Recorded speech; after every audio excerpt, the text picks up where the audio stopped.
안녕하십니까, 박성호입니다. 9월 27일 러시아에서 독일로 가스를 송출하는 노르드스트림 1, 2가 해져서 폭발하는 사건이 발생했습니다. 누군가 파괴 공작을 한 건데 아직은 밝혀지지 않고 있습니다. 다들 추측만 할 뿐 미국, 러시아 그리고 대부분의 유럽 국가들은 판단을 유보하고 있습니다.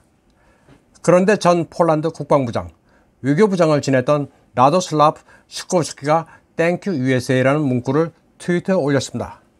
시코스키는 트위터에 발티크에서 노르드스트림이 폭발로 가스가 노출돼 바닷물이 소용돌이치고 있는 사진과 함께 미국에 감사하다는 문구를 쏟아냈습니다. 노르드스트림 1과 2 파이프라인 사고가 난 지점은 덴마크의 본홈섬 근처 해역이었습니다. 시코스키는 폴란드어로도 말을 쏟아냈습니다. 노르드스트림 손상으로 러시아는 이제 드루즈바와 야말 가스 파이프라인을 관장하는 국가에 아쉬운 소리를 할 수밖에 없다고 말했습니다. 즉 러시아가 유럽으로 계속 가스를 송출할 의사가 있으면 우크라이나와 폴란드를 상대로 대화를 할 수밖에 없다면서 도브라 로보타, 잘했어 라고 말했습니다. 시코스키는 또 러시아에서 독일을 포함한 서유럽으로 가는 파이프라인이 모자르지 않는다고 말했습니다. 드루즈바와 야말 파이프라인이 있다는 의미입니다. 그러면서 노르드스트림은 푸틴이 동유럽에 대해 마음껏 협박할 수 있는 수단에 불과했다고 주장했습니다.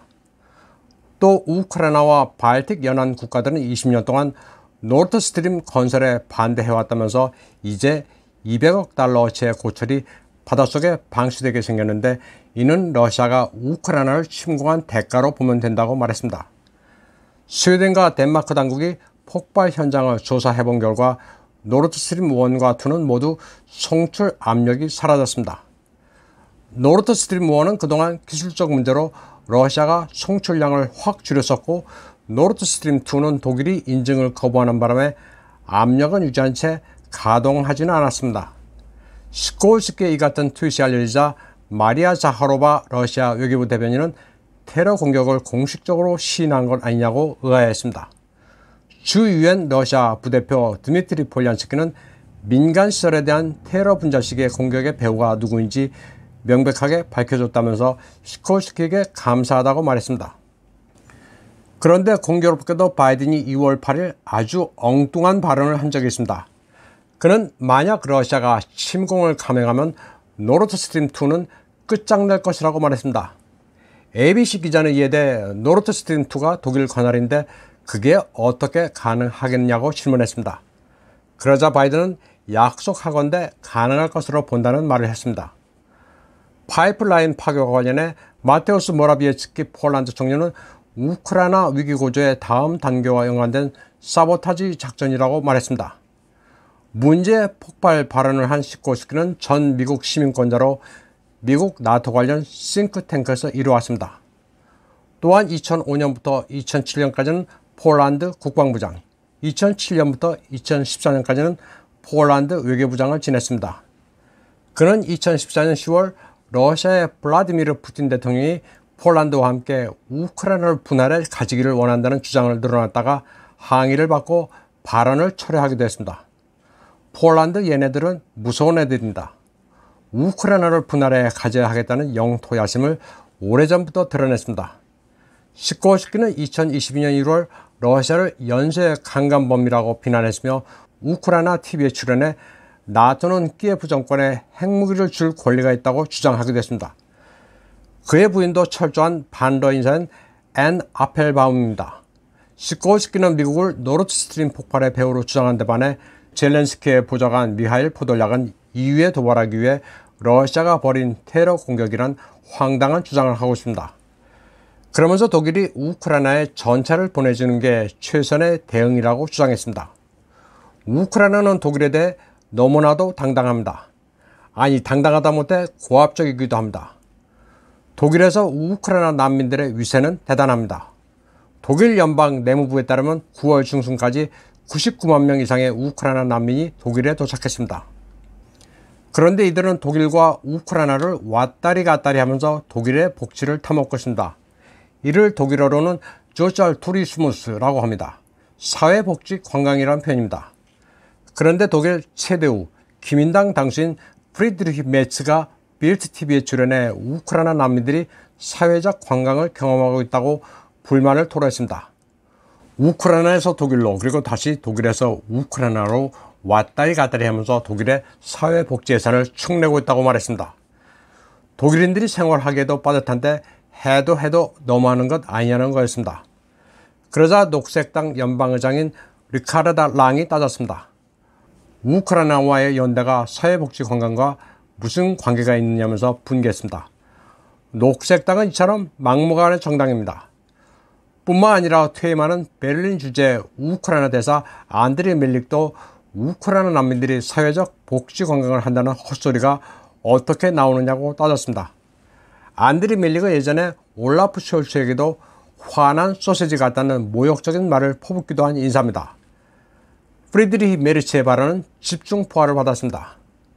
3인당 내무장관 낸시 패서는 메르츠가 우크라이나 여성과 아이들을 정치적 목적으로 이용한다고 비난했고, 자유민주당 원내대표 크리스티안 듀어도 메르츠의 말이 틀리다고 공격했습니다. 떼거지로 달려들자 메르츠는 혼자 당해낼 수가 없었습니다. 결국 부정확한 비유였다면서 유감을 표시했습니다. 독일은 우크라이나 난민이 99만이지만 이웃 폴란드는 그 4배 이릅니다. 거의 400만입니다. 폴란드는 굉장히 인도주의적인 국가입니다. 그러나 우크라이나 난민을 감당하는 일선 행정 단위는 비명을 지르고 있습니다. 우크라이나 국경부근 인구 6만 명의 소도시 프제미슬시장 보이체크 바쿠는 난민들의 지능적 등골 빼먹기에 경악하고 있습니다. 우크라이나인들이 복지 혜택 타먹는 방법을 미리 숙지하고 폴란드로 넘어와 실속을 챙기고 돌아간다는 겁니다.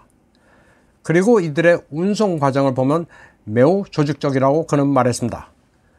그러나 폴란드 정부는 우크라이나 난민들의 사회복지 건강을 모니터하고 방지할 수단이 있는지 없는지 그냥 방치하고 있다고 비판했습니다.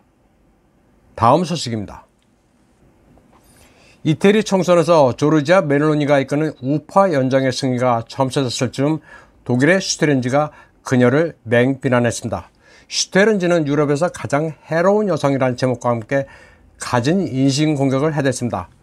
포스트 파시스트 조르지아 멜로니가 푸틴 친구들의 도움으로 이태리 선거에서 이길 수 있다는 설명도 곁들였습니다. 투표 며칠 전 독일의 신문 가판대를 점령한 슈테른지 기사는 굉장히 악의적입니다. 슈테르는 기사에서 멜로니가 LGBT 어젠다를 조롱했고 헝가리 빅토르 오르반과도 친하다고 비방했습니다. LGBT를 거부하고 전통적 가치, 도덕관을 지키려는 소신 있는 여성 정치인이 왜 극우 파시스트이고 왜 유럽에서 가장 위험한지 논리적 설명은 없습니다. EU의 전체주의에 대항해 개별 국가의 국익부터 챙기겠다는 게 그녀의 노선입니다. 또 푸틴과 안면이 있는 게 뭐가 잘못됐는지도 어처구니가 없습니다. 모든 정치는 자국 우선주의가 되는 게 맞습니다. 독일의 슈테른지가 멜로니를 비판한 것은 독일이 EU의 맹주인데 여기에 도전한다고 여기고 있기 때문입니다. 한국의 매체들은 아무 생각이 없습니다. 그냥 슈테른이 유명한 매체니 앵무새처럼 베끼면 유식한 것으로 착각하는지도 모르겠습니다.